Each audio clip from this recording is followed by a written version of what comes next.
गुरुर्वाक्य मोक्षमूलं गुरुर्कृपा।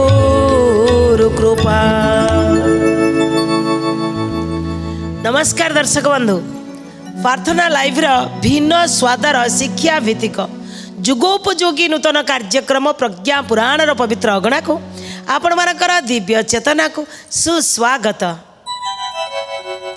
दर्शक बंधु, आज एक सुंदर कथा आम शुणा समस्त प्रयोज्य। विवाह करिवार उद्देश्य कौन?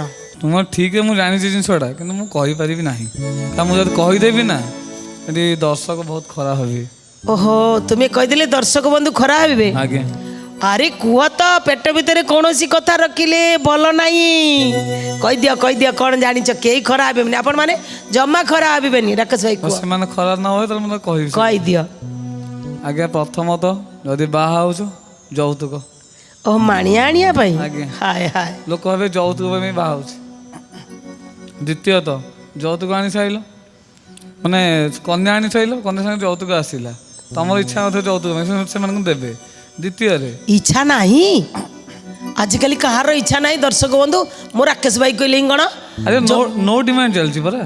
नो डिमांड आज्ञा यौतुक पाई लोक बधू हत्या किरोसिनी पोड़ी जाली दौरान केते लोक केते मेंटल टर्चर करुँच। मो राकेश भाई कहला नो डाउरी। आज्ञा बाहर कन्या मैंने टर्चर हो पुरुष मैंने अधिक। अरे जुग पुणी बदलिब ना नहीं दर्शक बंधु, जुग भी बदलिबा दरकार। आज पर्यंत पुरुष अत्याचार करुला, एबे जुग बदलिला नारी अत्याचार करिब। शुण सहित की देख ना अत्याचार कले केमिति लागे। भगवान पूरा उल्टा उल्टा पल्टा करुचेंदी। कहले आउ किछि दिन तमरा शासन चलला, एबे किछि दिन नारी को शासन चलिबो। काहेकि ना एकविंश शताब्दी नारी शताब्दी अन्याय नारी की करुच्ची किए पुरुष। सब नारी पछरे आज्ञा पुरुष अच्छा। दर्शक बंधु मो राकेश भाई मन भितर निश्चित अच्छी तो गोटे प्रकार यौतुक आने किसी लोक बाहांती, किसी लोक को 90% लोक यौतुक ही बाहांती। मो पुओ को एत पाठ पढ़े आ गोटे फुरुलर दबनी, मो पुअर सम्मान इज्जत तले पड़ जा। मु पाठ पढ़े से कृतदास करी तमें दियो भाई। किसी लोक ये बागर आउ कि लोक एंजय बागर हुंती। किंतु दर्शक बंधु वास्तव में विवाह कौन पाई करवा? विवाह करिवार उद्देश्य कौन? कोठू आसिला ए विवाह प्रथा? कहीं रहिला किए कला को? ये सब पुंखानुपुंख भाव में आज धौम्य ऋषि कौन कही निश्चित तो जाना। ता पूर्व आसतु आमे भी टिके ए प्रज्ञा पुराण रे झुमिबा। ये मन सुण रे प्रज्ञा पुराण विचार। मन सुण रे प्रज्ञा पुराण विचार। मन सुण रे प्रज्ञा पुराण विचार।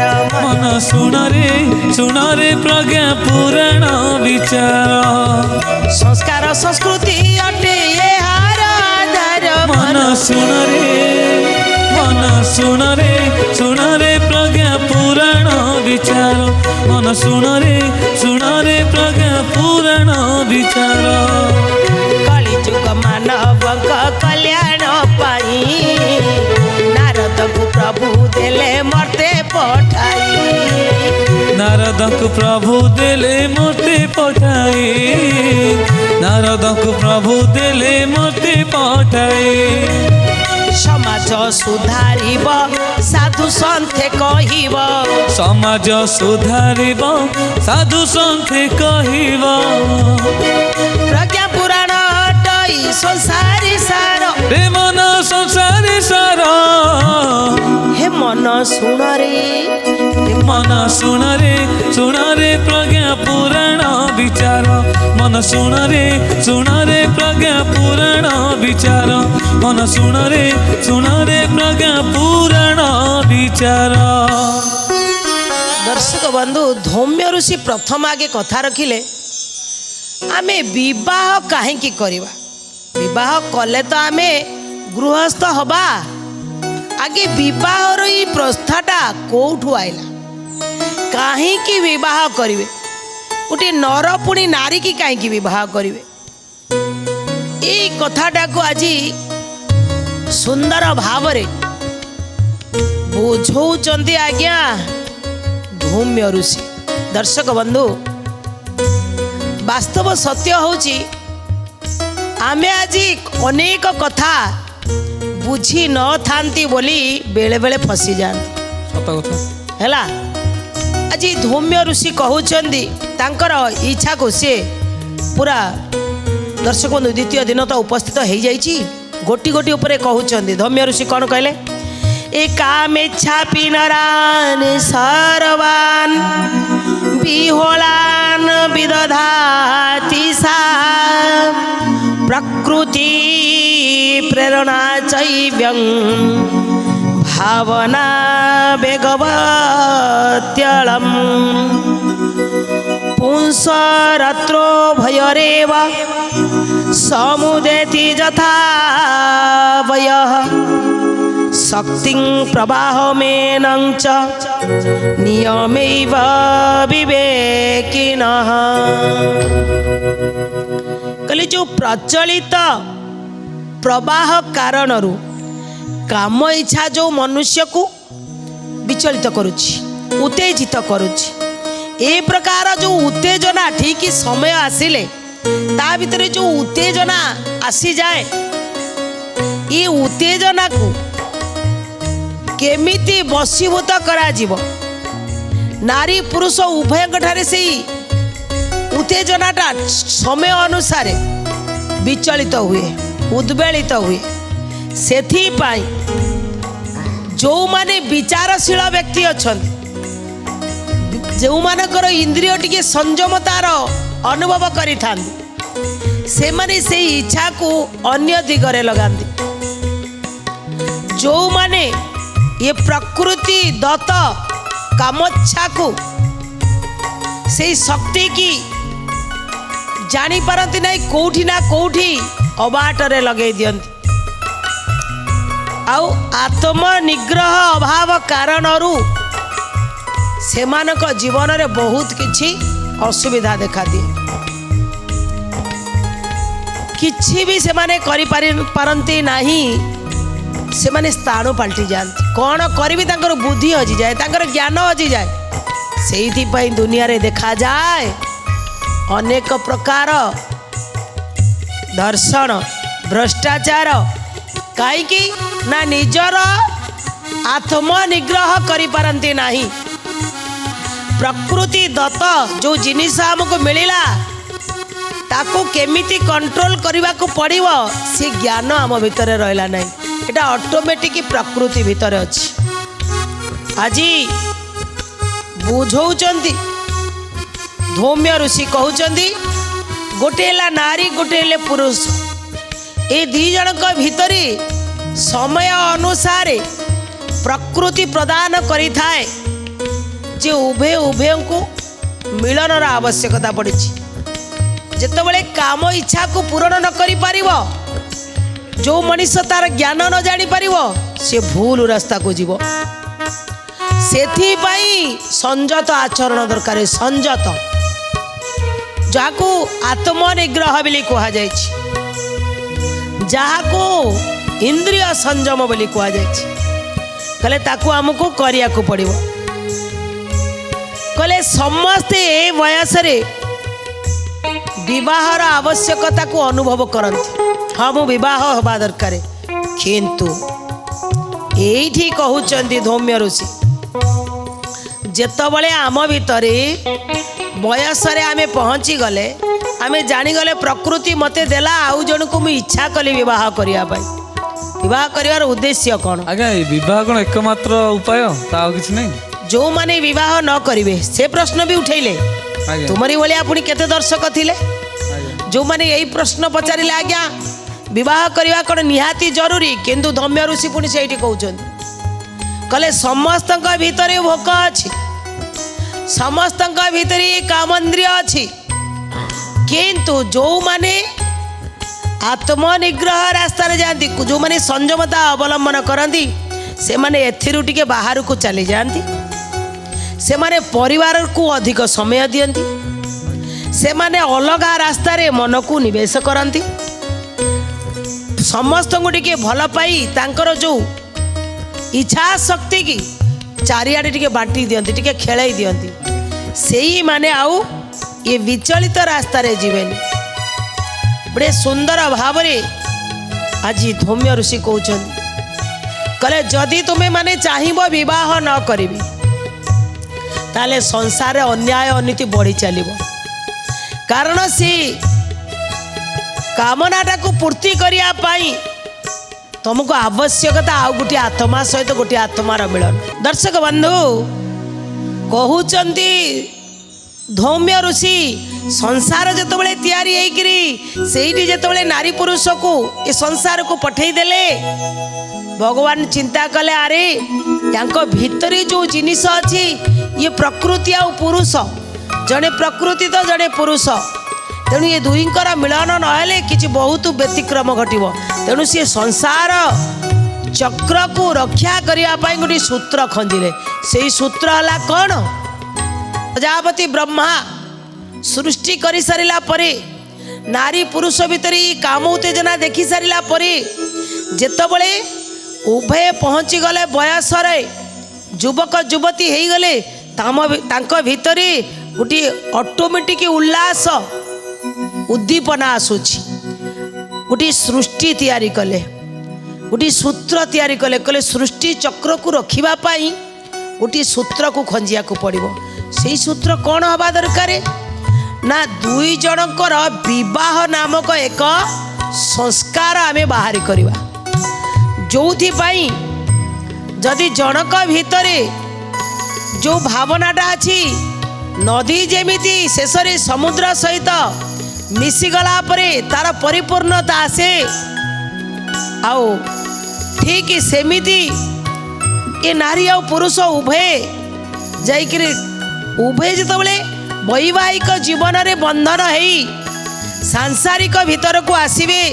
ये दुई जन सृष्टि चक्र को ठीक ठाक रखी पारे नहेले आंक भितरे बाछ विचार किछि रहिबेनी अनेक लोक अनेक रास्ता रे पळेबे सेथिपाई से कौन कले गोटे संस्कार प्रणयन कले जो संस्कार नाम होछि विवाह संस्कार कले ता द्वारा कौन हम ना प्रकृति आउ पुरुषर मिलन हैला भली ये उभय उभय को वरण करिवे काम उत्तेजना को एमाने शांत करिवे आउरी पुणी कौन कहउचंदी विवाह बंधन आत्मार मिलन संसार पथे शाश्वत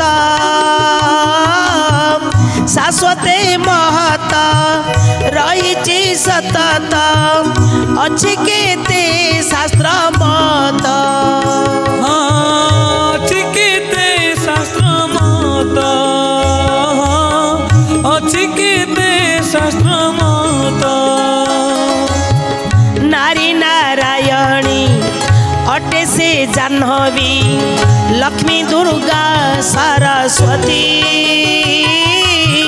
प्रति दृष्टि कोणे प्रतिफलित से जने शिव जने शक्ति जने शिव जने शक्ति जने शिव जने शक्ति पति हेले तपी पत्नी तपस्विनी जने राजा जने रानी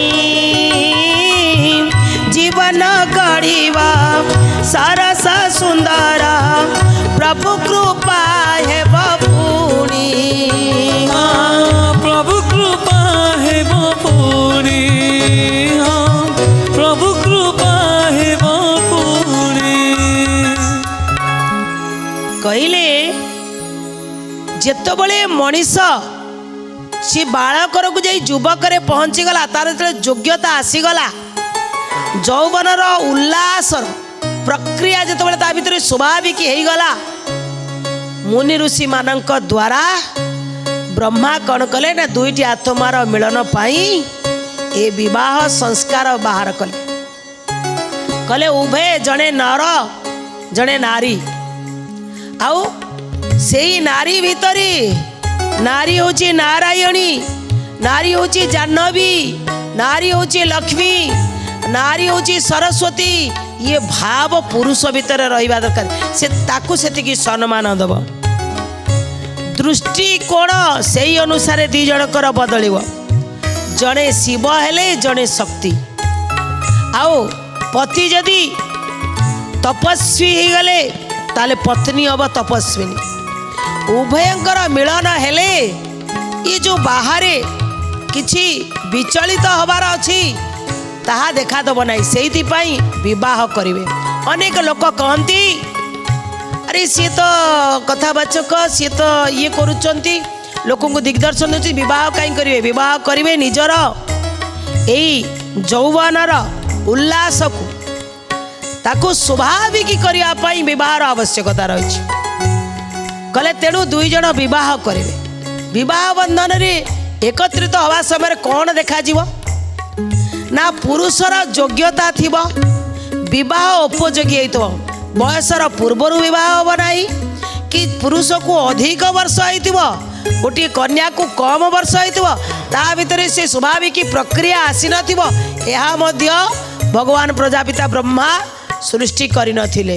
आउरी कोन कहउचंती विवाह करिवार उद्देश्य वास्तव रे आज धौम्य ऋषि बुझौचंती क्षेत्र जदि हिड़ न दबा ताले कौन घटिव ना क्षेत्रु सबू पानी बाहर को चले जीव भल फसल हम ना से हिड़ दबा दरकार जदि मनीष भितर यौवनर उल्लास को एक निर्दिष्ट नियम रे आबद्ध करी रखिबा नहीं ताहले से हिड़ भांगिला भली परिस्थिति आसीबो।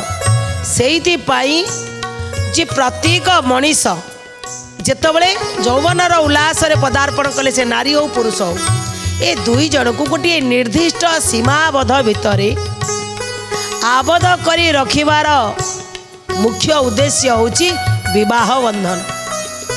विवाह बंधन रो मुख्य उद्देश्य है उभय विचलित हेबेनी आउ बाहरे अलगा किछि भावना रहिबनी। अनेक समय राकेश भाई कहले जदि विवाह न करिवे दर्शक बंधु आपण मैंने आजिकल भी देखी जो मैंने विवाह न करी थांती बेले बेले कौन होई कहले बयसर परिपक्व अवस्था को आसुथिबे किंतु तांको भितर से भावनाटा रही जाइतो आपण जाई तांको पछरे पड़िबे ये बुढ़ा बयस रे कौन करूछ काहे कहती ना तांकर से उत्तेजनाटा को से उल्लासटा को से सीमाबद्ध करी रखी पारि नांती। सेइथि पाई प्रज्ञा पुराण रे मध्य कुआ जाइछि आगे आपण ब्रह्मचर्य पालन कले 25 वर्ष किंतु जो 25 वर्ष परर बयस जेतबेले आपण गृहस्थ हेबे आपण को विवाह बंधन द्वारा आबद्ध होबाक पड़िबो काहे ना कहले आपण रोषेई करी उपवास करंतु ना सेटा आपणकर व्रत हबो। आपण विवाह करी ब्रह्मचर्य पालन करंतु विवाह करी सारी वानप्रस्थ हुअंतु विवाह करी साला परे बयस आसिले सन्यास हुअंतु। अनेक राजा महाराजा मध्य से भली जाइछन्ति। दर्शक बंधु आज केते सुंदर भाव में बुझौचंती कहउचंती जेतेबेले विवाह करिया पई जिवे उभयंकर महत्व अछि पुरुषर महत्व अछि नारीर महत्व अछि। केवल पुरुष जाई खाली नारीर रूप गुण सौंदर्य को देखिबो सेमिति हवा भाई हबा नाही ऊपर रूप को देखिबोनी कारण भगवान सृष्टि नारी गोटे पुरुष गोटे ताको भल पाइबो।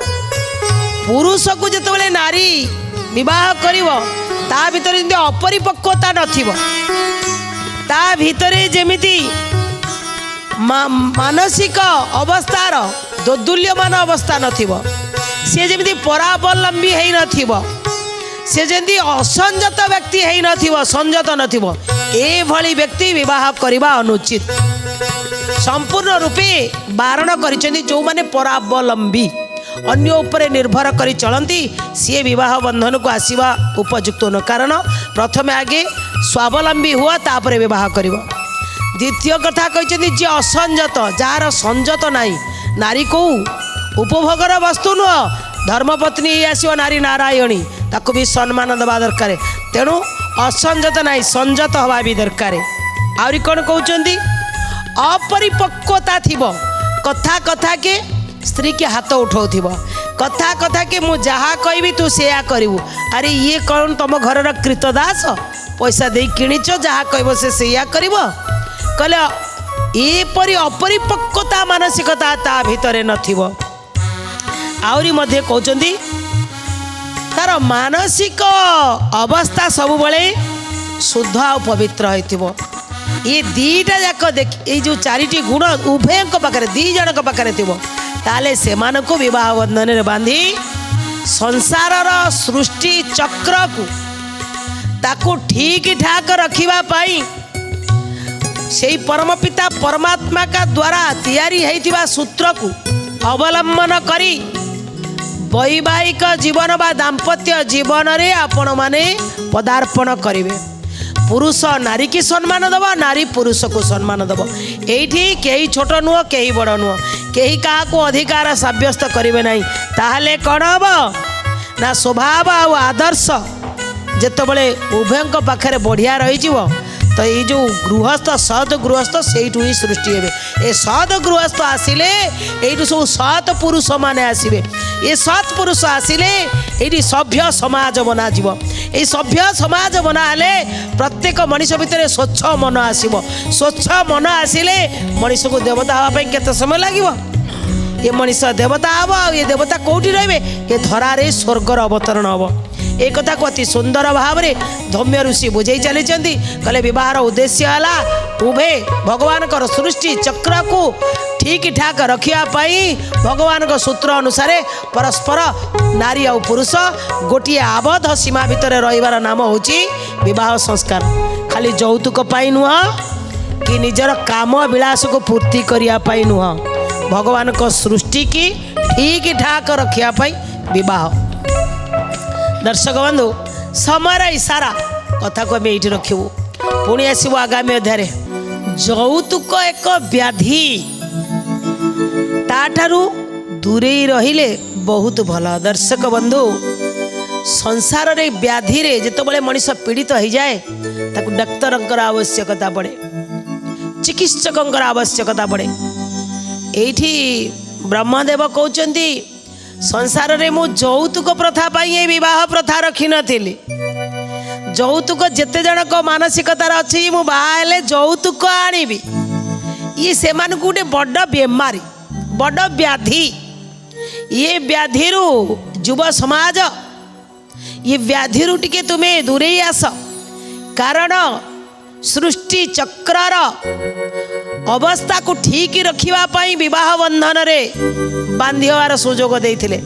तुम्हें कौन पाई यौतुक रूपी व्याधि की निजे निजे ग्रहण करुच। यौतुक आनी सारा पर आउ भावुच से स्त्रीटा मो कथा मानिब।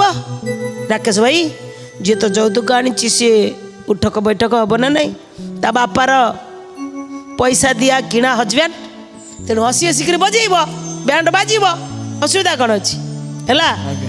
दर्शक बंधु जदि आम प्रार्थना चैनल रे ये प्रज्ञा पुराण देखुं आज कथा को चिंता करूँ केबे भी यौतुक आनी मानसिकता को टिके बदल दिंतु।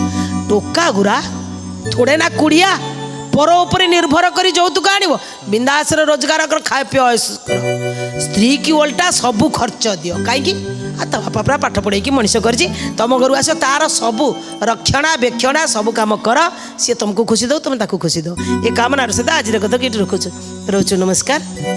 श्रीमद् प्रज्ञा पुराणाय नमो नमः।